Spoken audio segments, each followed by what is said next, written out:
You're not lazy. You've just mastered the art of winning. In your head, you've built the dream life 1,000 times before. The body, the business, the comeback. You saw yourself walk into the room, calm, confident, unstoppable. You imagined the applause, the look on their faces. You felt the moment like it was real, and for a second, it was because your brain, it doesn't care if it actually happened. It rewards you for the feeling of becoming dopamine, relief, power, all without ever leaving your room. And that's the first trap. You didn't earn the win, but you still got the high. And every time you visit that version of yourself, the perfect, successful, flawless, your brain throws a party, even though nothing's changed. That's why you feel drained after fantasizing. Not because you failed, but because you never started. And deep down you know you didn't move, didn't act, didn't begin. You just visited the life you were scared to build. That's the dark side of daydreaming. It isn't harmless, it's addictive. Because your brain is wired for efficiency. If it can get the reward without the risk, the applause without the effort, the feeling without the fight, it will. So you keep running the simulation, planning the future, rehearsing your big moment like you're already on the Netflix documentary. You finish the scene in your mind and feel satisfied, accomplished, even proud. But nothing has changed. You didn't move, you didn't act, you just felt like you did. And the more that happens, the more your nervous system gets hooked. The fantasy becomes easier than friction.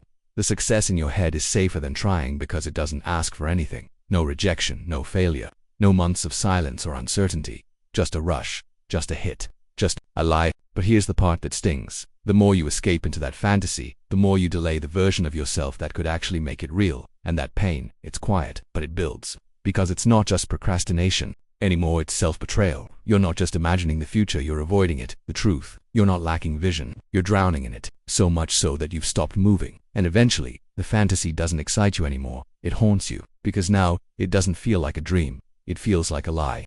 That's where we begin. Not with motivation, not with hype, but with a hard reset. This isn't about pushing harder, it's about pulling the plug on the fake win. Because if your brain keeps rewarding simulation, you'll never earn the real thing. The first time you built the fantasy, it felt like hope, like a doorway to a better life. You saw the vision so clearly, the habits, the morning routine, the breakthrough. It gave you something to believe in. The second time, it felt like a plan, a strategy, a map, a reminder that change was possible. But by the fifth time, it wasn't inspiring anymore. It was heavy, not a blueprint, a shield. You weren't visualizing success. You were hiding from reality, because reality, it's messy. It forgets your name. It ignores your effort. It delays your wins. It questions your worth. It doesn't care about your script. But the fantasy, it's clean, quiet. It always works in your favor.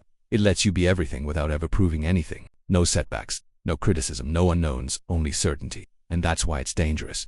Because the more vivid the fantasy becomes, the harder it is to let go. It's no longer just a dream, it becomes a character. The ideal version of you, and instead of becoming them, you start escaping into them. You rehearse their lines, you admire their confidence, you feel proud of them like they're already real. But they're not. And the deeper you fall in love with that version, the more afraid you become of testing them in the real world. Because what if you're not actually that capable? What if you try and prove yourself wrong? That fear, it's bigger than failure. It's the fear of breaking your own illusion. So you protect it. You tweak the plan, refine the journey, perfect the narrative you'll share after you succeed. But here's the twist. You're not just procrastinating. You're grieving. Grieving the version of yourself that never made it out of your mind. Grieving the time you spent dreaming instead of doing. Grieving the moments you could have moved, but didn't. And you don't give up with a meltdown, you give up with a sigh. You stop imagining. Not because you stopped believing, but because the fantasy became too painful to carry. That's the moment most people stay stuck. But if you're still here, still reading this, that's not you. Because under the guilt, under the hesitation, under the fear, there's still a spark. It's buried quiet, faint, but alive. And that spark, it's not asking for more visualization, it's asking for rescue. It's asking you to stop fantasizing about becoming and start becoming for real. Because the only thing more painful than failing is never showing up in the first place. And if you're ready, we move forward.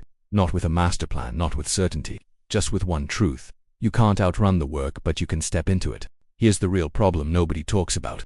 You're not clueless, you're not lost, you're just stuck in the gap. You've read the books, watched the videos, mapped out the habits, visualized the ideal version of yourself so many times, you could give a TED talk on them. You know exactly who you want to be, but you're not living like them, not even close. You're rehearsing their lines.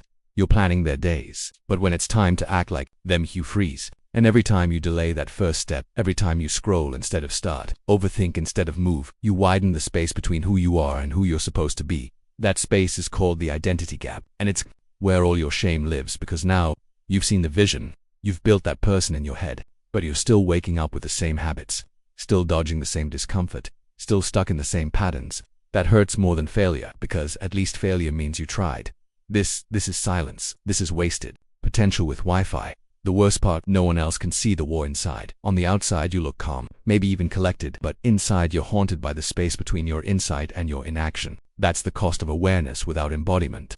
You know better, but you're not doing better, and that eats away at you. But here's the shift that breaks the loop. You don't fix the identity gap by thinking your way across. You fix it by moving while you're still afraid. You take action before you feel ready, before you feel confident, before your plan is perfect. Because that first move isn't just progress, it's proof. Proof that you're real. Proof that you're not just a simulation. Proof that you're not a memory of who you could have been. Just one move, no matter how small, is identity in motion. Because you don't become the person you admire by feeling like them. You become them by doing what they would do before you believe you can. That's how you break the silence. That's how you shrink the gap, not with another journal entry, not with another motivation video, but with one physical action that feels a little uncomfortable, but undeniably real. You don't need a plan, you need proof. And the moment you collect that proof, momentum begins. Not just in your schedule, but in your self-concept, because identity isn't something you wait for. It's something you build one move at a time. Let's call it what it is. You didn't choose to stay stuck. You got rewarded for it. Every time you imagined progress and felt good afterward, that was a hit. Your brain logged the thought as a win. And the more you did it, the more it got wired in. You trained your brain to feel accomplished. For doing nothing, not because you're weak, not because you're lazy, because your brain doesn't care if something is real. It cares if it feels good. So it started linking satisfaction to the idea of effort, not the effort itself. You didn't even notice it happening. One moment you were visualizing your goals, the next you're 5 years in, drowning in content, inspired by everything but built nothing. And now when you sit down to do the real thing, no rush, no reward, no high, just resistance. Your nervous system panics. This doesn't feel like success. This doesn't feel exciting. This must be wrong, not the right time. So you bail, scroll, open YouTube, find more content that feels productive but gives you nothing to show for it. And just like that, the loop continues. That's how the smartest, most driven people end up years behind. Not because they didn't care, not because they didn't dream, but because their reward system got hijacked. You were built to chase effort and reward. But now, your system skips effort and chases the feeling anyway. That's why your goals feel so far now. Not because you can't reach them, but because you've made the fake version too comfortable to leave. But here's the twist. You can retrain your brain. Not with affirmations. Not with another vision board.